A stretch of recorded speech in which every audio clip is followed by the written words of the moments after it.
Making a late night video here. I made a video the other day talking about the young American who had been abducted in the Philippines, in Mindanao. And been seeing a lot more stuff about that lately. What the possible motivations were and all of that. It appears it wasn't, something for ransom, but something probably personal, maybe some kind of a family thing, perhaps.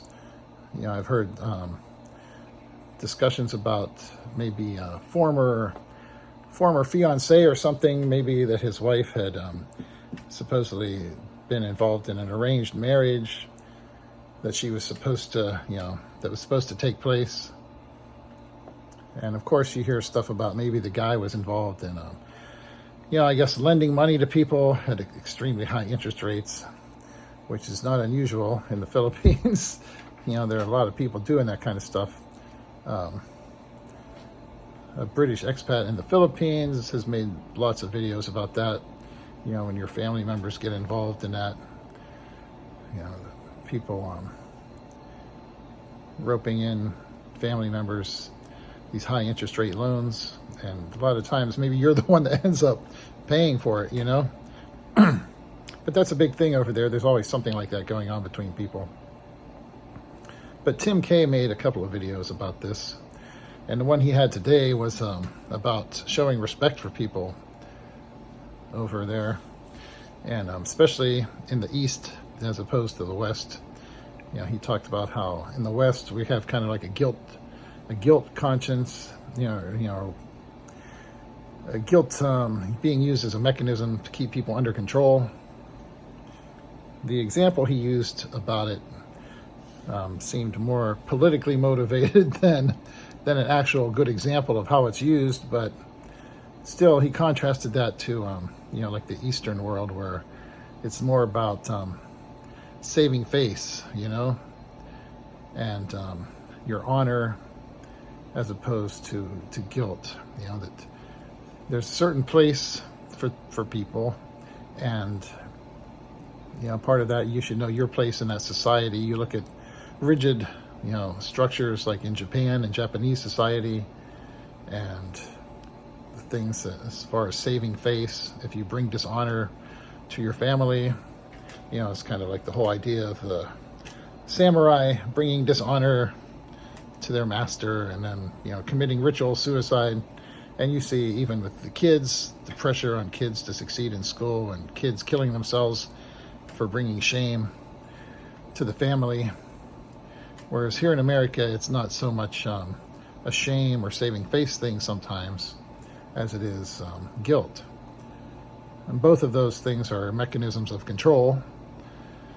The basic idea with any society is to try and keep people under control, and the whole concept of a society is you have everybody functioning as a part of a whole instead of just individuals running around doing whatever they want. And you have to have some kind of a mechanism to ensure that control exists. And over here, the example he used about, he talked about immigration, like over here, we feel guilty because we have so much, and so we just think, I'll let everybody come in, and I should be nice to them. That seemed more like a politically motivated kind of comment than an actual example of the way that guilt is used to control people. One would think more in like terms of religion and so forth, or making you feel guilty about things, having a guilty conscience about things if you go against the norms, and step outside the boundaries of what's prescribed as acceptable behavior. And usually you'll see that in religion. People talk about, my Catholic guilt or whatever, and that's more the way I would look at it, probably, than trying to inject the political immigration thing into it. But in the East, obviously, there is a lot of stuff that has to do with respect and saving face. Anybody who's been to the Philippines, it's very, very easy to offend people. I've talked to people before in the past. One of the first things I learned was not to use the expression, "it's a shame," You know, like over here we use that as just a casual thing. Well, it's a shame we couldn't do this, or it's a shame we couldn't have done that. We're not talking about actual shame, though, you know, or saving face over, you know, but they take that expression, you know, and they'll get mad, like, yeah, it's a shame, you know. It's, you're not trying to tell them they should have been shamed or something, but, you know, it's one of those little things, even like that, just an expression that people will get upset about, you know, and you're not talking about what they're thinking about when you use that word. But I've often wondered, you know, it's like this guy, I was wondering if he had converted to Islam, you know, being married to a Muslim girl over there, which from some of the stuff I've read, I guess he had converted. But I've often wondered about that in the past before, because I've seen things before. You'll see these girls from Mindanao on dating apps and stuff, you know, and put profiles up in different places, like looking to meet guys. And I always wondered about that.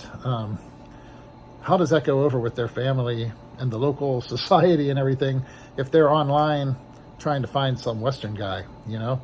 How are they going to fit in, you know? Because it's not like they're hanging out like on a Muslim dating site or something. I always wondered, you know, are you expected if you're like some guy to move over there and like you're going to convert to Islam or something? I can see where some of the younger guys might do that. But, you know, all these old retired guys, you know, and people in their 60s, you know, they're not planning to move over there and convert to Islam. Generally speaking, converting to a new religion for love is a young man's game, you know. Older people generally aren't going to do that. So I wondered about that situation, and I guess apparently he had, but he seemed to be involved in some other stuff. And apparently he'd been making videos about people who had been threatening him and all of that, which I don't know, maybe he just felt like he was trapped and couldn't do anything about it. Apparently he had spent all his money on a Starlink system and stuff like that, and making a little sorry store for his wife's family. But when you move into a place like that, you have to wonder how you're gonna fit in, you know. It's not your normal world. You're not really a part of that society. And it's harder, you know, even like in Mindanao, where my wife is from, it's, you know, there's obviously a lot of Muslim population, you know, all over Mindanao in different places, but still, you know, where my wife is, it's, you know, a lot of Catholic, you know, which is the predominant, you know, faith in the Philippines. And, you know, like our nieces and everybody, you know, go to a Catholic, you know, private school and things like that.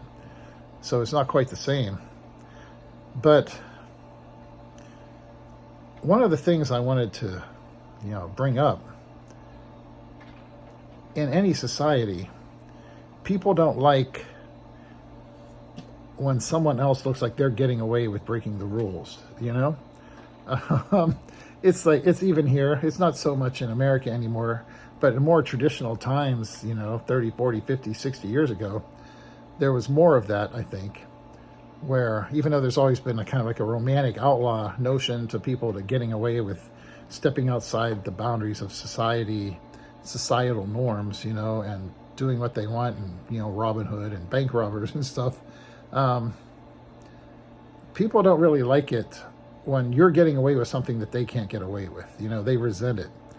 And certainly I would think if you're stepping into a place like that in the Philippines, where very strict, rigid control over everybody's lives by a certain philosophy or religion, and just the culture and the way you're expected to behave, and you make a big production out of flaunting the fact that you're not bound by the same kind of behavioral restrictions that everybody else around you is, you're going to piss people off. You know, that was like the title of my other video, you know, like about fucking around and finding out. You don't want to say that it's, you know, somebody brought something on themselves, because obviously nobody should be murdered. That's, you know, as far as what's right and wrong, you know, that's not something that should happen to anybody. But certainly you can put yourself into a position sometimes where you're pushing your luck. Sorry, I'm just checking out my kitty cat climbing onto a shelf, wondering what he's looking at here. But you have to be aware of that when you go some other place, especially somewhere where you're the only person like you around, and you're not really bound by the same societal behavioral restrictions that everybody else around you has to comply with. You can get yourself in trouble, you know? I mean, obviously this guy, from what I've heard, I mean, maybe he was pissing people off with the whole lending thing and ripping off people, making huge interest on stuff. Maybe his wife's, the person that his wife was supposed to get married to before, maybe something happened with that. Sorry, my cat's tail here. But people resent it when it looks like you're getting away with behaving in a way that they're not allowed to. Especially if you're in a place where every single person around is expected to conform to those behavioral norms. You need to keep a low profile and kind of try to blend in, you know? Because you might not think it's a big deal, or you may think it's exciting, and hey, look at me, I don't have to, you know, do the same things you do. But if you're living in a place where that's what's expected of people, especially if you have come over there and taken one of their women, and someone that maybe somebody else who is maybe connected in that area was involved in or was supposed to marry or something like that, yeah, you got to know what kind of situation you're stepping in. And Tim K's video was very good about pointing out the fact that when we go over there as Westerners, we have no clue who's involved with who. I've talked about that before, the different family connections and so forth, with all the relatives and friends and associates. You know, you go over there, your wife has been around all these people her whole life, and there's all these different interconnected things and all this family history and people who have had their little spats with each other. And there's absolutely no way at all that you can possibly unravel all of that and ever understand all those little strands of that web. So you just need to walk carefully.